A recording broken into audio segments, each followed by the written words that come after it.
પંચમહાલ જિલ્લાના ગોધરા શહેરના પેટ્રોલ પંપો પર પેટ્રોલની ભારે અછત સર્જાઈ છે, જેના કારણે વાહન ચાલકો મુશ્કેલીમાં મુકાયા છે। ખાસ કરીને શહેરની મધ્યમાં આવેલા જાણીતા બીવી ગાંધી પેટ્રોલ પંપ પર ફરી એકવાર પેટ્રોલ નથીના બોર્ડ લાગી જતા સ્થાનિકોમાં દોડધામ મચી ગઈ છે।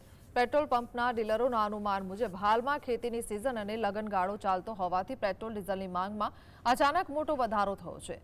બીજી તરફ શનિ રવિની રજાઓને લીધે ઓઇલ કંપનીઓમાંથી ઇંધણના ટેન્કરો સમયસર પેટ્રોલ પંપ સુધી પહોંચી શકતા નથી, જેથી આ કટોકટી સર્જાય છે। આ અછતના કારણે અનેક વાહન ચાલકોને ઉનાળાની કાળઝાળ અને અસહ્ય ગરમી વચ્ચે પણ ઇંધણ મેળવવા માટે કલાકો સુધી લાંબી લાઇનોમાં ઊભા રહેવાની ફરજ પડી રહી છે। લાઈનો જ લાગે છે, પેટ્રોલ મળતું જ નથી। હવે આવું જો આપણને સરકારને રજૂઆત કરી કે ટાઈમસર જો મળી જાય તો લોકોને કામ થાય।